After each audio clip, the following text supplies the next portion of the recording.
بچوں، السلام علیکم۔ اللہ آپ کو صحت مند اور سلامت رکھے۔ آج ہم حضرت صالح علیہ السلام کے بارے میں جانیں گے۔ حضرت صالح علیہ السلام اللہ کی جانب سے بھیجے ہوئے نبی تھے۔ آپ قوم سمود کی طرف بھیجے گئے۔ آپ نیک کاموں کی طرف بلاتے اور برے کاموں سے روکتے تھے۔ قوم سمود گناہوں میں مبتلا تھی۔ قوم سمود کے لوگ آپس میں ایک دوسرے پر ظلم کرتے تھے۔ صالح علیہ السلام نے اپنی قوم سے کہا کہ تمہیں قوم عاد کے بارے میں معلوم نہیں، جو ہود علیہ السلام کی قوم تھی، ان کا کتنا برا انجام ہوا۔ اللہ نے ان پر عذاب نازل کیا، ان کو سزا ملی۔ قوم سمود کا خاص پیشہ بھیڑ بکریوں کی پرورش و تجارت تھی۔ قوم سمود کے پاس بہت زیادہ دولت تھی اور جسمانی طور پر بہت طاقتور بھی تھے۔ اس قوم کی اخلاقی حالت اچھی نہیں تھی۔ ذرا ذرا سی بات پر لڑائیاں کرتے تھے اور لوگوں کو قتل کر دیتے تھے، کمزوروں کا مال کھا جاتے، کمزوروں پر ظلم ڈھاتے، بتوں کی پوجا کرتے۔ اور اس قوم کو راہ راست پر لانے کے لیے اللہ نے حضرت صالح علیہ السلام کو نبی بنا کر بھیجا۔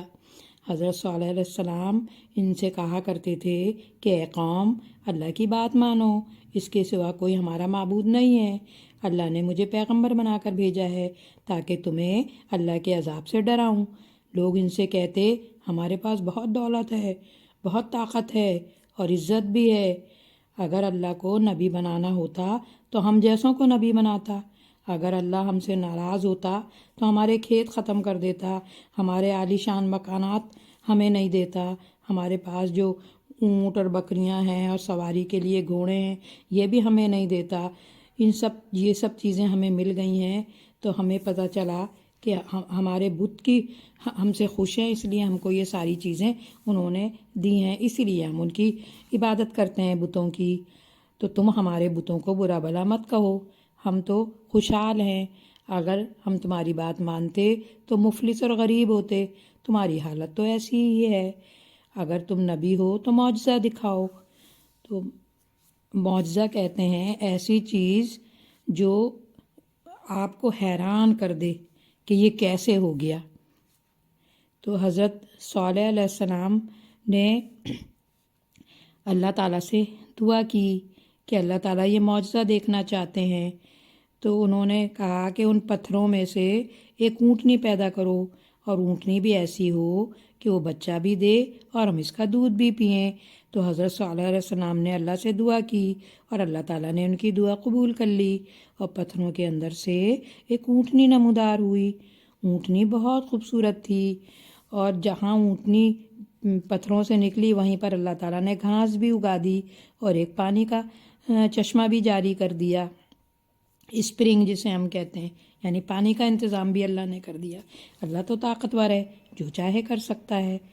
اونٹنی نے گھاس کھائی، پانی پیا، پھر بچہ بھی دیا اور اونٹنی دودھ بھی دینے لگی۔ کافروں نے جو معجزہ اللہ تعالیٰ سے مانگا تھا وہ اللہ تعالیٰ نے ان کو دے دیا، پھر بھی وہ لوگوں نے اللہ اپنی ضد پر اڑے رہے اور ایمان نہیں لے کر آئے اور نہ صالح علیہ السلام کی بات کو مانا، بلکہ اونٹنی کو بھی تنگ کرنے لگے۔ اونٹنی جب پانی پینے جاتی تو اسے پانی نہیں پینے دیتے اور اس کو جو ہے نا مارتے تھے، جس سے اس کی تکلیف ہو گئی تھی ٹانگوں میں اور وہ بہت پریشان رہتی تھی، تکلیف میں رہتی تھی۔ تو حضرت صالح علیہ السلام نے ان سے کہا کہ اونٹنی کو تنگ مت کرو اور اس کو کھانے بھی دو اور اس کو پانی بھی پینے دو۔ ایک دن اونٹنی چشمے سے پانی پیے گی اور دوسرے دن آپ کے سارے جانور جو ہیں وہ پانی پئیں گے۔ اور اللہ سے ڈرو اور اس کی عبادت کرو، اور جو کچھ بھی آپ کھاتے ہو سب کچھ اللہ ہی دیتا ہے اور یہ سب کچھ اسی کا کرم ہے۔ تو آپ کے بت جو ہیں وہ آپ کے کوئی کام نہیں آتے۔ قوم سمود نے حضرت صالح علیہ السلام کی بات نہیں مانی۔ ایک روز کیا ہوا کہ حضرت صالح علیہ السلام کی اونٹنی کو قتل کر دیا۔ قتل کی خبر جب حضرت صالح علیہ السلام کو ملی تو انہیں بہت صدمہ ہوا، بہت رنج ہوا انہیں۔ تو انہوں نے اپنی قوم سے کہا کہ اب جلد ہی تم پر اللہ کا عذاب آنے والا ہے، تم اس عذاب سے نہ بچ سکو گے۔ اس کے بعد ہی آسمان سے بادل گرجنے لگے، یعنی بادلوں سے خوب زور زور کی آوازیں آنے لگیں، پھر بجلی چمکنے لگی، کڑکنے لگی، اور اتنے زیادہ شور ہوا بادلوں سے اور اتنی زیادہ بجلی چمکی کہ اس کی آواز سے ہی جو ہے نا، اس کی گرجنے کی آواز سے ہی پوری قوم سمود جو ہے وہ ہلاک ہو گئی، مر گئی۔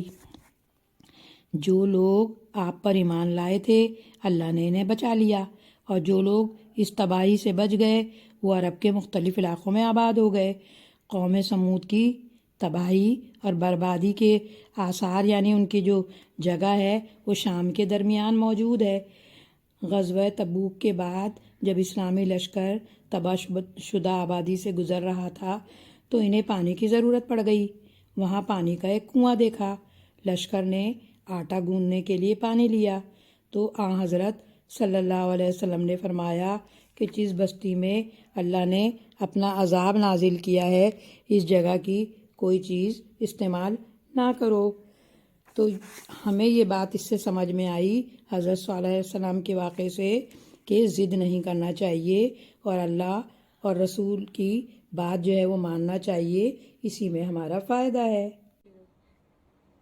ہو رہا ہے اسکرین ریکارڈنگ شروع ہو چکی پہلے۔